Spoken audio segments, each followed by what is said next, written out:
Today we're going to dive into tall cabinet wireframe editor. So if we start off by going to our design screen and adding in some walls, we can go to the tall section within the CAD Builder catalog and go to utility cabinet 12 deep by 84 high. Let's scroll down and let's grab the last one on the list here, drag it in and snap it to a wall.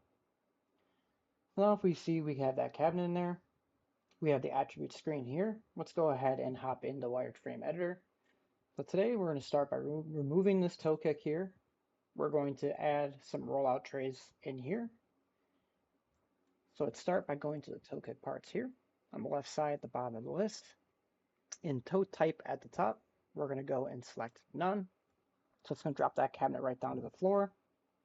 And now we're going to go to our inside sections here. We're going to select that bottom opening and we're going to add multiple horizontals. We're going to create 5 openings here and select OK. So what this is going to do is it's going to add 4 shelves in there. We're going to change these shelves into rollout trays. So let's go ahead and select each shelf here and select rollout tray in the left side menu.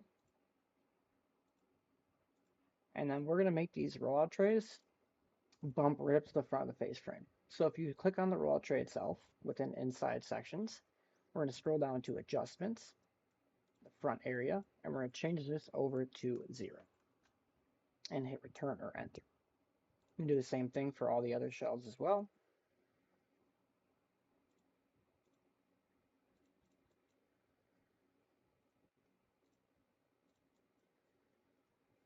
And then once all those are completed, let's go to our wireframe editor.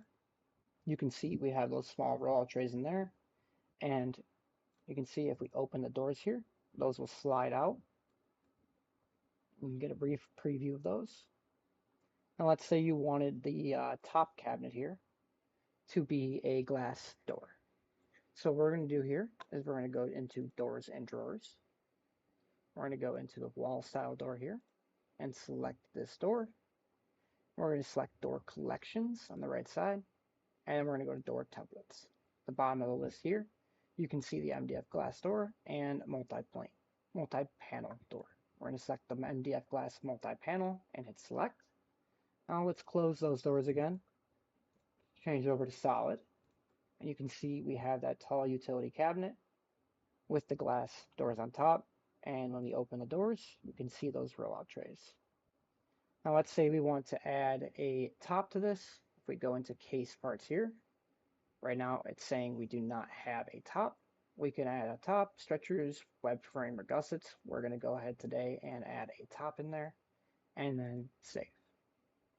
So now if we go back to our design screen, you can see that we have that cabinet in there with the glass door on top and the base door on the bottom with those rollout trays.